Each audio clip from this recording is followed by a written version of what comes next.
দুপুর ১টার সময় আমাদের প্রধান উপদেষ্টা কার্যালয় যমুনাতে আমাদের উপদেষ্টা পরিষদের একটা অনানুষ্ঠানিক বৈঠক ছিল এবং এই বৈঠকে আমি আমার একটা ব্যক্তিগত বিষয়ে আলোচনা করেছি এবং আলোচনা সাপেক্ষে আমি প্রধান উপদেষ্টা বরাবর আমার পদত্যাগপত্র জমা দিয়েছি।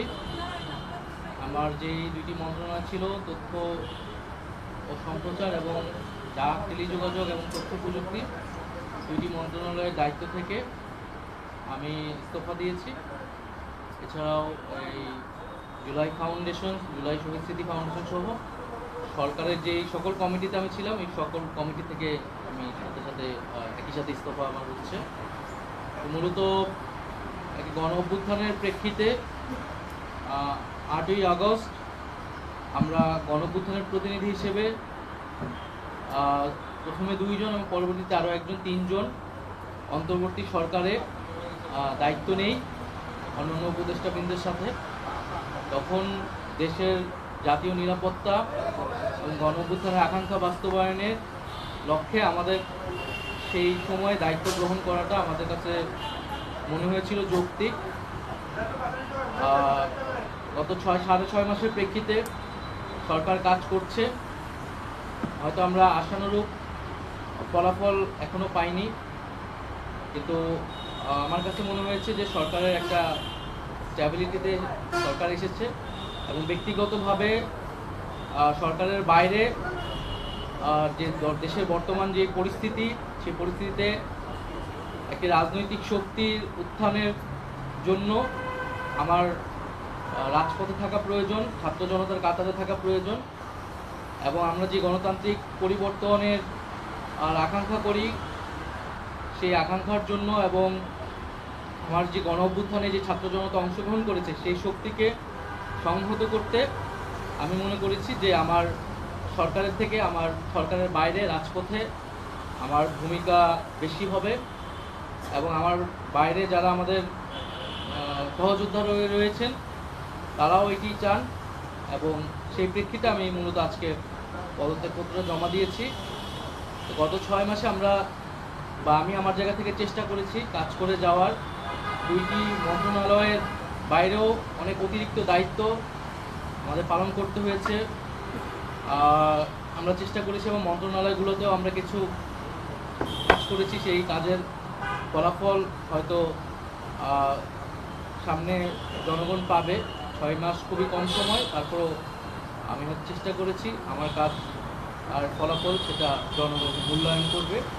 তো আজকে থেকে মূলত আমি সরকারের কোনো দায়িত্বে নেই, এটি মূলত বলার জন্য আপনাদেরকে আমরা 3টা কোশ্চেন নিব।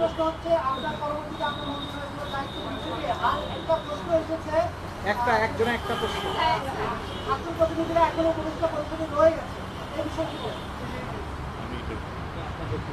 আমার পরে দায়িত্ব নিবে এটা আসলে ক্যাবিনেটে, পরবর্তীতে এটা ক্যাবিনেট ঠিক করবে, উপদেষ্টা পরিষদে ঠিক করবে।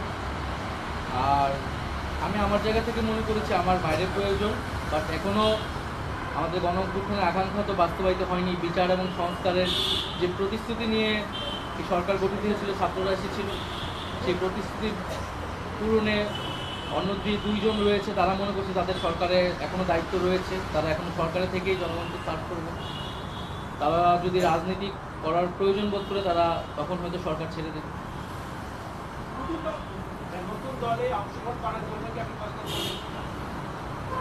হ্যাঁ, নতুন যে রাজনৈতিক শক্তি এবং দল গঠন হচ্ছে, আমি সেখানে অংশগ্রহণ করতে আমার অভিপ্রায় আছে এবং জনগণের সাথে মিশে আবারও জনগণকে ঐক্যবদ্ধ করা এবং আমাদের যে গণ অভ্যুত্থান এর যে প্রতিশ্রুতি সেটা বাস্তবায়নে মাঠে থেকে কাজ করার লক্ষ্যেই আমি সরকার থেকে পদত্যাগ করছি। লাস্ট প্রশ্ন। তাজওয়ার,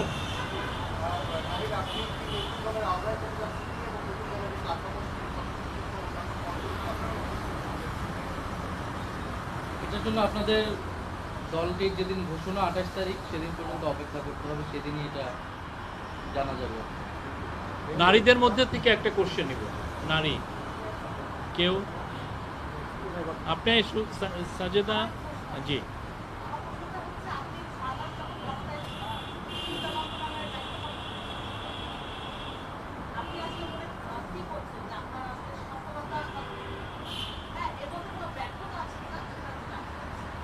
হ্যাঁ, আমাদের তো অনেক সীমাবদ্ধতা ছিলই। আমরা সেই সীমাবদ্ধতাগুলো কাটানোর চেষ্টা করেছি সবসময়। এবং এখানে সীমাবদ্ধতা ছিল, আমলাতান্ত্রিক জটিলতা ছিল।